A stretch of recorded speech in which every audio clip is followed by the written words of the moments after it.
name is Gabriel Guerreiro. I am a Brazilian singer-songwriter, a musician, an artist. I've been living here in Prague for about 8 years. Nowadays, I'm just doing music and painting, and I also teach. Back home, I was doing many things. I went for 4 different universities, and I tried to work as a journalist, a healthcare worker, until the point that I realized that I wanted to be an artist. Then I just left my previous life and I started traveling. I came to Prague because I fell in love with a Slovak woman.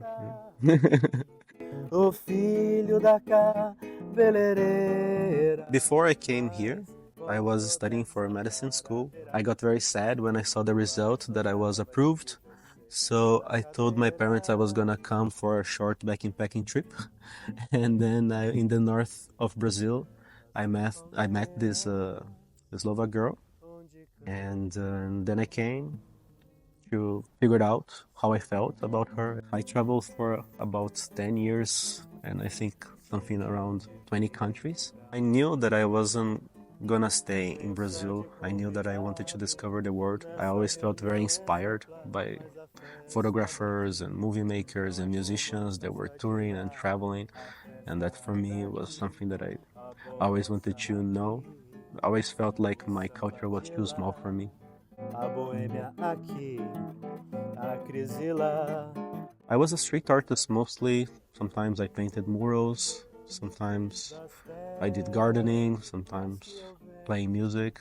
But now, for the past 3 or 4 years, actually since the COVID stopped, I'm just doing music when I travel. When I first got here, I was very surprised there were castles. I thought that was some king and princess living in the castles. I went to sell my artwork in this place called Tučnik and Žebra, something like that. And then I went to the restaurant in the city. I was like, "Hey, nikdo mluví anglicky?" And this woman came to talk to me, and she told me that I explained to her who I was, what I was doing, and she's like, just go outside of the castle and then you can just sleep there because the tents are not ready yet. And then I was like, oh, but isn't the king gonna think something about this? And then turns out that the castle was empty, it was a museum.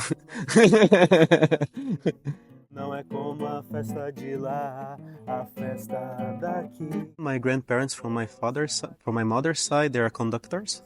And from my father's side, he's a regent, conductor of singers.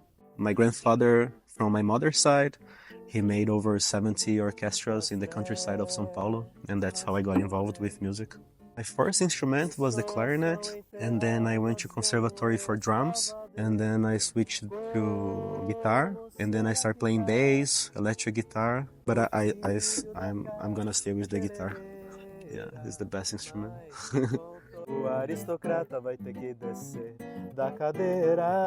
It's hard for me to define what my style is. I let other people tell me what they think that my style is. The samba people tell me that I play like bossa nova, and the bossa nova people say that I play like samba. So I don't know.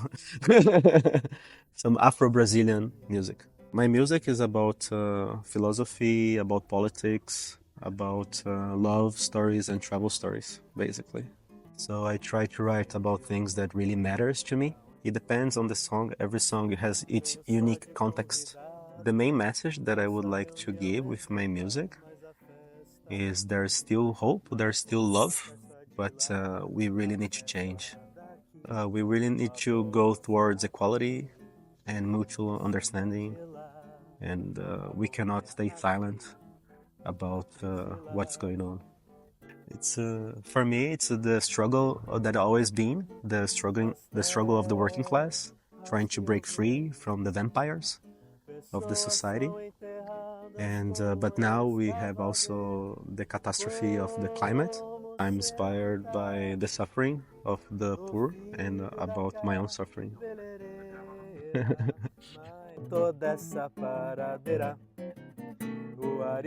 I was every day queuing up at 4 or 5 a.m. in the warehouse by the Vocacharka.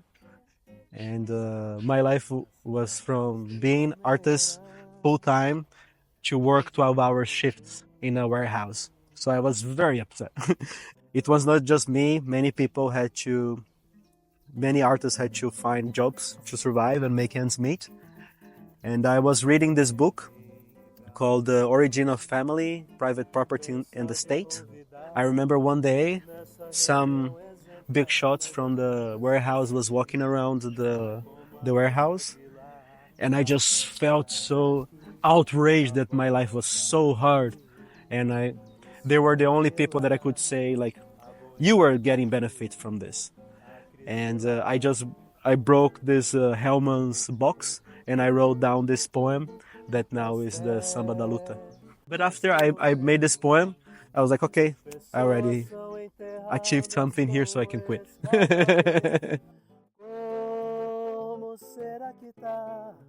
Traveling with no money, like asking for lifts and camping places, being in nature. For me, that's as free as you can be. And I like to do that at least once a year to keep my mind fresh. I couldn't exist if I wouldn't travel. For me, it's a basic human need to move. It's like to change the clothes of your soul, to get freshened up, to shower yourself. Your music is as interesting as your life is. So if you don't expose yourself to situations that are unique, you also most likely won't produce unique artwork. It is very, very hard to be an artist. It's impossible many times. I understand the amount of work that is necessary to actually be able to provide yourself in a more stable way. It's about 12, 16 hours per day towards creating things and practicing. I teach many hours and I write emails, hundreds of emails every day. Well, it's the hardest life, but it's the best life as well. And there's no way to describe the freedom that you have of having your future in your hands and living from what your hand creates and from your sweat. And from all the cultures I've been, all the countries, all the jobs I had, nothing is better than being an artist. You should have diversified incomes. Don't think like an employee, think like a CEO, like you are in charge of everything. If you have just one thing that you do, if this breaks, then you break. But if you have many legs to stand on, if one gets drier, then you have something else to hold you.